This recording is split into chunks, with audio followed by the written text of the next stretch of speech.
delighted to be here, and on behalf of Mayor Lightfoot, I'd like to welcome you to Chicago, the birthplace of the skyscraper. And I also want to thank Joe for doing such a great job introducing the topic and laying the groundwork. What we've been focused on in Chicago has been this very issue of equitable development. You've seen the growth of our city. We've been really working on the airport. There's an expansion that is underway now. All the factors that Joe mentioned, we have been working on. But the equitable development of our city is lagging behind.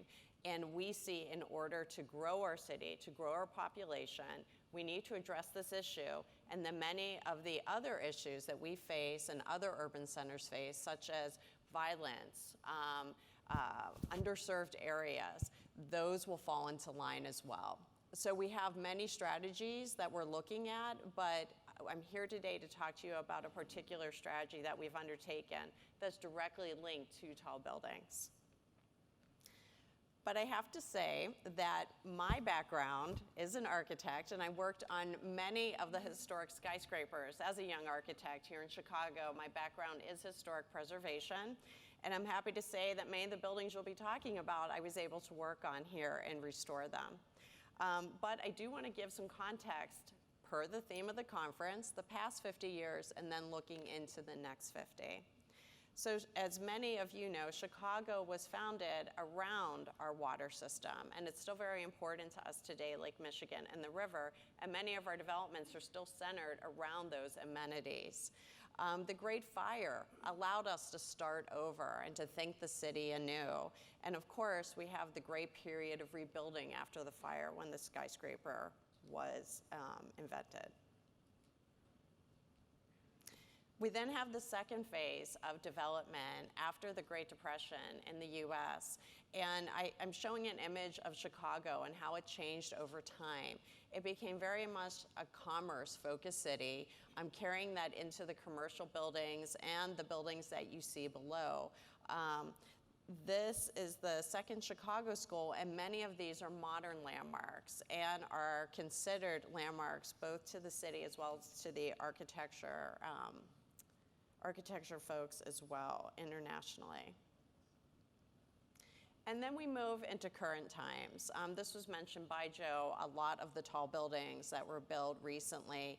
And again, mostly built for commercial, though if you'll notice in my center photo on the bottom, Marina City snuck in there, a little bit different, Bertrand Goldberg. And I'm happy to say that we recently landmarked that structure. Again, a complex that was responding to the danger of the city, or the perceived danger of the city in the 60s and 70s. And what was happening at this time is the center core of the city was being built out. We had a lot of new construction here, but it was all commercially focused.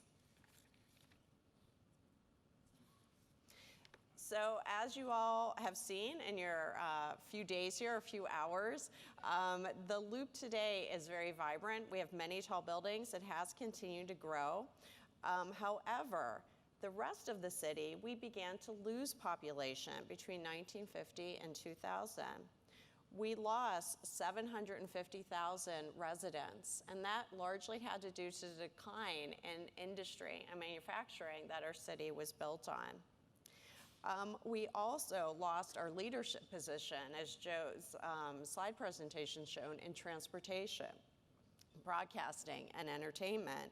And in some of those aspects, we were seen as behind Detroit.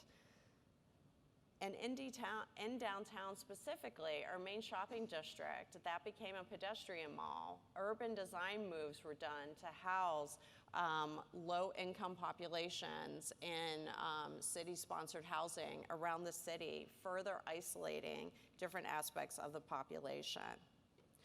But through this, office continued to be built in the Loop to the detriment of our neighborhoods. So beginning in the 1990s, the city saw that if we continued to just build office in the Loop, losing entertainment, losing residential, not becoming a 24/7 destination, that the Loop itself would start to extinguish and we would lose that momentum as well. So beginning in the 90s, tax increment financing districts were first created downtown to help these struggling areas. And we mainly focused on the entertainment district and maybe the soft aspects of the loop, as Joe mentioned in his talk. So revitalized State Street, taking it from a pedestrian mall and investing in the historic skyscrapers and retail shops there was a main driver in bringing back that vitality. We also invested in the Riverwalk, and I hope you all have a chance to go out and see it. This opened a few years ago. It was done with the help of federal funding as well. We have expanded it and improved it since, and it is beyond successful. Millennium Park was also a soft feature that was added. That park downtown was built over railroad tracks. So as a result, downtown did continue to grow. And we've seen a lot of residential construction, and the bet paid off. But again, it's all downtown. So with Mayor Lightfoot and the end of the administration of Rahm Emanuel, we began to examine the neighborhoods.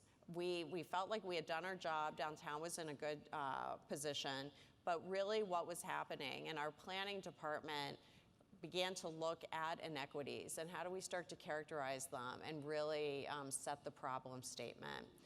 And the map you see before you shows the income range of the different residents of the city of Chicago and how it evolved over time.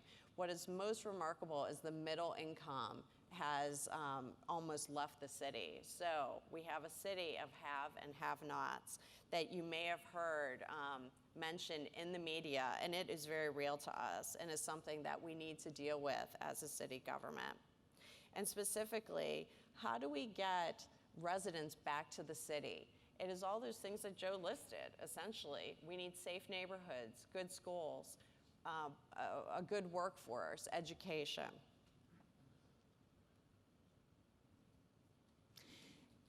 So we began to look at what was booming in the city and how we could leverage it. And what you see before you are some high-rises that you'll see today that were built under our old zoning bonus classification system downtown. The buildings continued to come on board. This was the bulk of the planning that we were doing in the planning department, working with these large projects.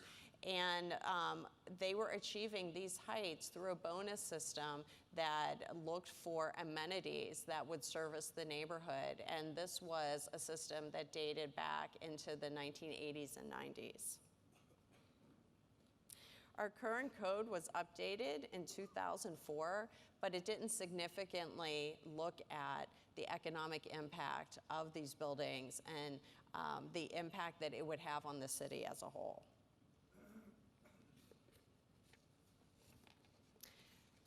So we began to look at our downtown district for two reasons. One, to determine how do we leverage this growth and look at the zoning code and the bonuses, because many of the high rises that you saw pictured as well as our growth is centered in this D district per our zoning code. That is where the tall buildings were allowed to be built per zoning, many negotiated through a plan development zoning process. The boundaries that you see here hadn't really changed significantly in many years. So we saw that there was growth potential for new buildings. We need to grow this central area. So we expanded this area by 20%. And it largely follows where we're expanding our transportation system. We are fortunate in Chicago is that a large framework was laid down very early in the 20th century to expand the rail network around the city, both the north and south and west of the central business district. So what we're doing is we're adding capacity, both in terms of added stations, as well as more power behind the system to carry more trains and heavier trains. So the red line that you see expanded it in connection with that expanded transportation district. We also examined other infrastructure, underground infrastructure, to ensure that if we expand the downtown, that we can actually take care of the buildings that we needed to, that we hoped that would be built. So the second thing we did is we changed this bonus system I had previously mentioned. Again, tall buildings could be built by architects building in architectural features, and then in turn, the city would grant them additional floor area. And the floor area ratio, the FAR that you see in this image, would be expanded and proportionate to the different architectural features that were given. And an example of this is a winter garden or an arcade. You know, a few years ago, we took a look at this and thought these are antiquated, first of all. Urban planning wise, it's not something that we have seen used successfully in the city. Many arcades were actually being glassed in. So we looked at the architectural features and said, let's put the architectural features back in the hands of the designers, and let's work with them and work on design guidelines for the new group of tall buildings. And instead, let's look at a different way to capitalize on this. So we started charging for the additional FAR. We knew that the architects would play their role in helping us design quality buildings, as well as community groups in designing how these buildings met the ground. But in order to attain additional FAR, there was a cost on society and the city as a whole. So we looked at the value of the floor areas in different areas of the city, and depending on where you're building your tall building, that is the price that you would be charged for the additional floor area. We were a little concerned. We weren't sure how this would be received, so we talked to many developers, community groups, et cetera, about this, and there was a concern that our architectural excellence would suffer because of this. So in response, we did develop design guidelines, general design guidelines in our plan development code that would address some of your basic features of pedestrian connectivity and how buildings should meet the street, allowing sunlight at the lower levels. But also we developed specific guidelines for the river, which has become our second recreational area, second to the lake. And this has also proved successful with the business community seeing that the river itself would be improved, and we're hoping to extend the river walk both north and south of the downtown. So recent projects. I'm happy to report that not only was this embraced, it has become wildly successful. We estimated that we would have $10 million a year come in. We have 5 times that much coming in now to the city to pay for additional FAR. Now, I do want to stress that the buildings that you see here and the numbers that you see next to the addresses, those are the bonus amounts that are coming directly into the city, that they also went through a design and community review process. I would argue that it has become even more stringent based on the fact that there is additional FAR being considered, and it's more of a partnership with the city. Here are further projects. Many of these in the West Loop, and I want to point out the building on the right. That is an SOM building that will be under construction shortly. And the step facade that you see was a direct reaction to design guidelines to bring light onto the street, as well as a direct discussion with the community in which it's being built. We also anticipated that there would be large growth in former industrial areas north and south of downtown. And I believe that at today's conference, or maybe tomorrow, you'll see some presentations on these specific sites. But in expanding the downtown area and putting this bonus into effect, we anticipated approving these mega development projects. They are master planned, and the amount of FAR that could be used in terms of these master plan developments. They will be phased over time, so the amount of bonus that you see listed on the slide will be phased over probably 10 or 15 years. And I do want to point out that this is a site that is being looked at as a life science center. As Joe mentioned, this is the future that a lot of our developers are looking at, and this is just south of downtown. And this is north of downtown. Again, this is currently an industrial site which has the Chicago Tribune printing plant on it. And with the decline of print media, as well as our other industries, we're trying to anticipate what uses will overtake those sites, what is appropriate. So again, this was included in the downtown area stretching north. You can see that the old Montgomery Wards complex is directly to the east, some of the high buildings there, and it just touches downtown. So this area, again, was encouraged to include high-rise buildings. They have agreed to pay a bonus. And we're also extending transit through this area. In this industrial corridor, there was a railroad that serviced all of these former businesses. The city is in the process of purchasing the rights to those railroads and replacing it with a transitway, which will be bus initially, and then it will be rail. And this will stretch directly to our transit stations downtown. So what are we doing with all of this funding? That was very much a concern of our city council. Who gets to decide where all these funds are going? So we crafted an ordinance to indicate broadly the different buckets in which these funds could be spent. Again, it is to address inequality, and it's also to address areas of the city that would add to quality of life here. So as you see in the pie chart, 10% of these funds would be paid for local infrastructure within 2 miles of these development sites. And that can be everything from open space and a park to new traffic signals that the community largely has a voice in. 10% of the general fund also goes to city landmarks. And this was done deliberately because many of our city landmarks do lay outside the central district and are neglected. And we did not have a mechanism to address many of the maintenance needs that these buildings had.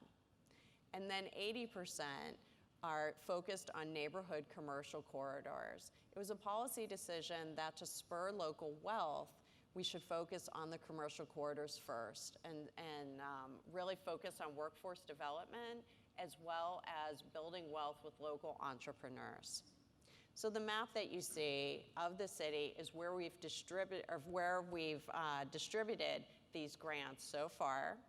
And the eligible area was determined by looking at census tracts and crunching data as to what areas are most disadvantaged in the city and could really use this injection of funding.